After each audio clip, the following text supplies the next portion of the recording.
Les conseillers régionaux ont acté la transformation de 2 structures à l'occasion de la 5e assemblée plénière de l'année.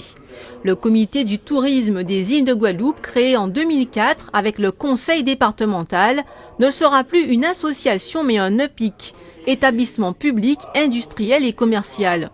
Quant à Guadeloupe Formation, il absorbera dorénavant la Cité des métiers et l'école régionale de la 2e chance. Rien ne bouge au niveau du fonctionnement, au niveau des lieux de fonctionnement.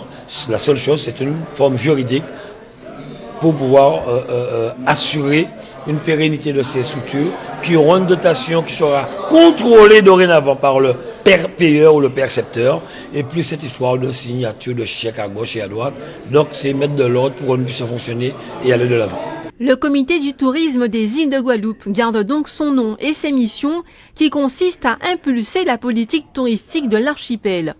Sous sa nouvelle forme, il devrait démarrer avec le personnel déjà en place et un budget de 10 millions d'euros émanant de la région qui devrait entre autres être complété par le conseil départemental. Là, il y aura toujours 3 collèges, donc il y aura disons 9 représentants de la région, il y aura 4 représentants du département.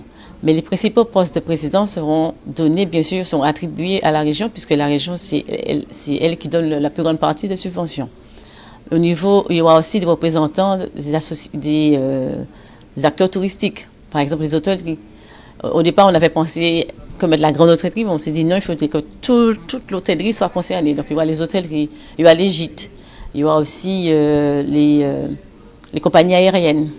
Donc, si vous voulez, ça n'a pas trop changé, ça sera, si vous voulez, une nouvelle gouvernance, mais avec les mêmes personnes qui constituaient l'association. Ce n'est pas l'EPIC qui fera qu'on atteignera les 1 million de touristes, ni les 1 milliard de recettes, ni les 1000 emplois. Simplement, c'est une facilité juridique, certainement, pour permettre à l'EPIC, au CTIG d'évoluer, mais ça n'a rien à voir avec l'objectif fixé, contrairement à ce qu'on a exposé lors du rapport, en tout cas à mon sens.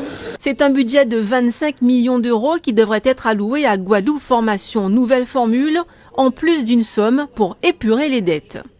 Nous allons avoir une direction générale avec un directeur général et des fonctions support qui seront les mêmes pour tous les départements. Cité des métiers, ERDC Guadeloupe Formation, c'est-à-dire ressources humaines, finances, administration, budget, et puis différents départements qui gardent leur politique, qui gardent leur budget, qui gardent leur mission, mais nous allons avoir une cohérence et une transversalité entre les parcours. Toutes ces évolutions doivent devenir effectives dès janvier 2018.